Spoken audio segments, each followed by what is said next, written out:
pergantian. Kita lihat bagaimana. Ya, setuju.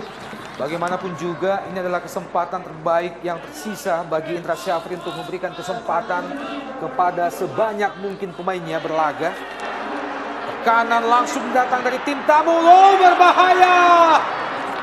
Awal babak pertama, juga awal babak kedua, dan akhir babak kedua. Oh, lagi-lagi peluang kedua. Hanya dalam waktu 30 detik. Ya. Libanon. Penjaga gawang Hadi Kans tadi diganti oleh Anthony Masri.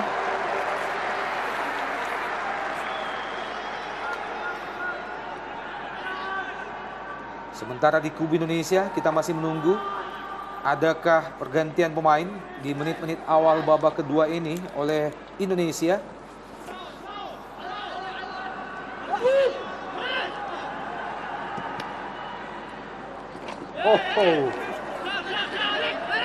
Mengenai kaki pemain Libanon dan lemparan ke dalam bagi Indonesia. Tekanan datang, dikawal 2 hingga 3 pemain Libanon. Libanon tampaknya menerapkan strategi yang sedikit berbeda, Bung.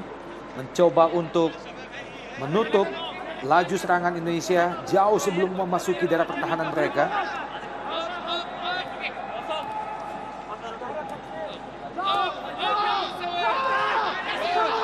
Bukan pelanggaran. Serangan balik dari Libanon kali ini 5 lawan 3. Pemain belakang Indonesia hanya menyisakan 3 pemain. Sangat cepat. Ya, satu yang menjadi catatan bagi kita. Kita juga kerap kali kalah dalam duel 1 lawan 1, Budiman. Ya. Indonesia kali ini bukan pelanggaran tadi dari sisi kiri pertahanan Libanon. Mencoba pemain nomor 8 Muhammad Kanu. Masih mudah dipatahkan tadi tekanan Indonesia. Final mendapatkan perak sebelum akhirnya dikandaskan oleh Vietnam.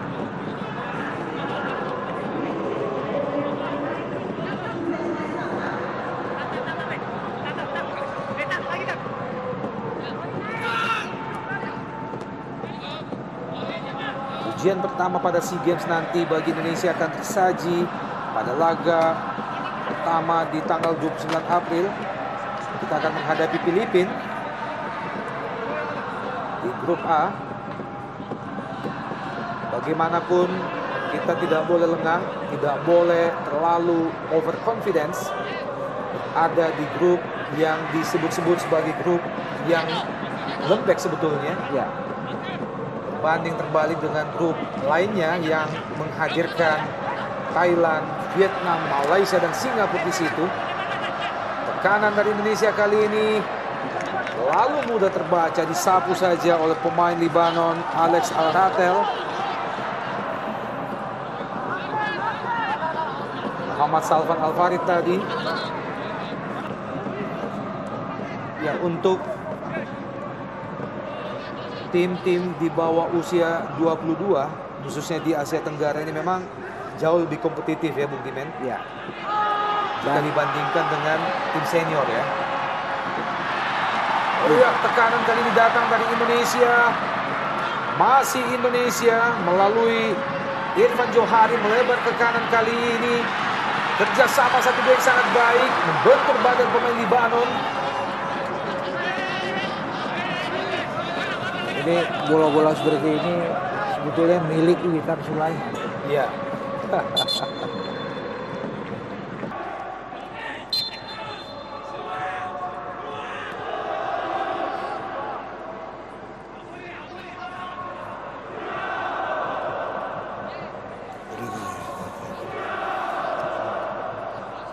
Apa ini? Ini.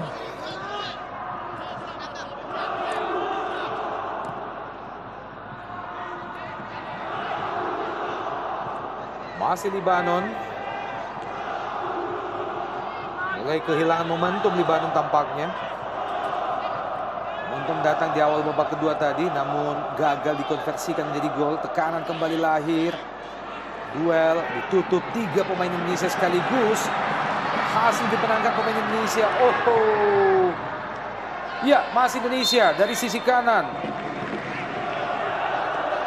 Sayang sekali Hoki Caraka gagal menguasai bola dengan baik ataupun bola terlanjur out tadi. Ini dia Hoki Caraka, Bekam Putra tadi. Lebar ke kiri kali ini, bukan offside. Irfan Jauhari coba kerjasama dengan Muhammad Salman. Ini dia Irfan Jauhari. Masih Irfan, Salman. Lebar Bekam Putra. Oh, mencoba mencari ruang untuk lepaskan tendangan. Masih Bekam Putra. Ya, mulai ada perubahan dari permainan Indonesia, sedikit lebih ngotot mengdimen, lebih cepat, lebih agresif. Dan ini penjuru saya pikir. Ini yang kita butuhkan sebenarnya sejak babak pertama tadi. Pola permainan yang lebih haus gol, Betul. lebih mematikan.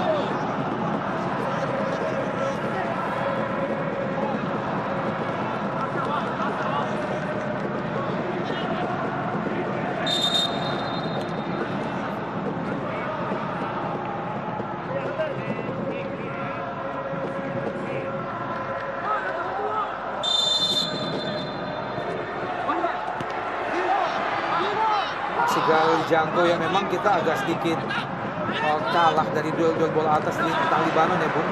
Iya. Postur tubuh pemain-pemain Libanon memang rata-rata jauh lebih tinggi dari postur tubuh pemain-pemain kita. Oh, bukan pelanggaran. Ya, gagal melakoni uji coba selanjutnya melawan PSM Makassar. PSSI harusnya bisa memberikan opsi setidaknya melawan Persib Bandung atau Persija Jakarta Bimbingan. Iya. Tekanan dari Indonesia. Jauhari. Oh, profesional foul ya. Iya. Sangat berbahaya jika saja pemain Libanon tadi lolos. Ujian lain bagi penjaga gawang Indonesia. Sebuah tendangan bebas, sebuah set piece.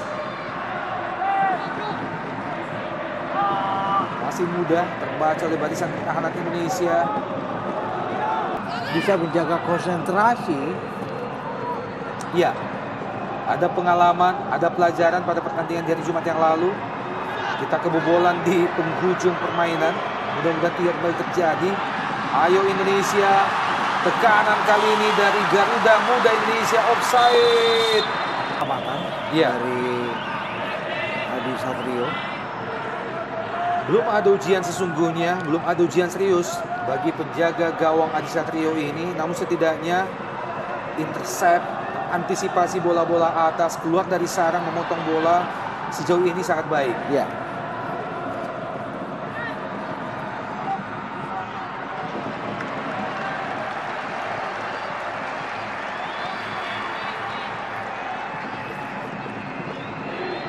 Adi Satrio, penjaga gawang kelahiran Tangerang, memiliki postur tubuh setinggi 179 meter. Pemain kelahiran 7 Juli 2001. Kali ini atau musim ini berseragam PSIS Semarang. Tekanan dari Indonesia. Oh, tampaknya menjadi peluang terakhir bagi Indonesia. Masih ada peluang. Ini dia. Terlalu mudah, terlalu rendah bola.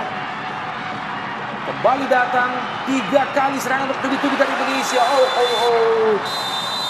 Tendangan spekulasi dari sudut yang lumayan sempit tadi. Sekaligus menyudahi jalannya babak kedua. Indonesia mampu membalas kekalahan dari Libanon pada hari Jumat lalu dengan skor 1-0. Secara head to head, kedua tim saling mengalahkan dengan 2-2.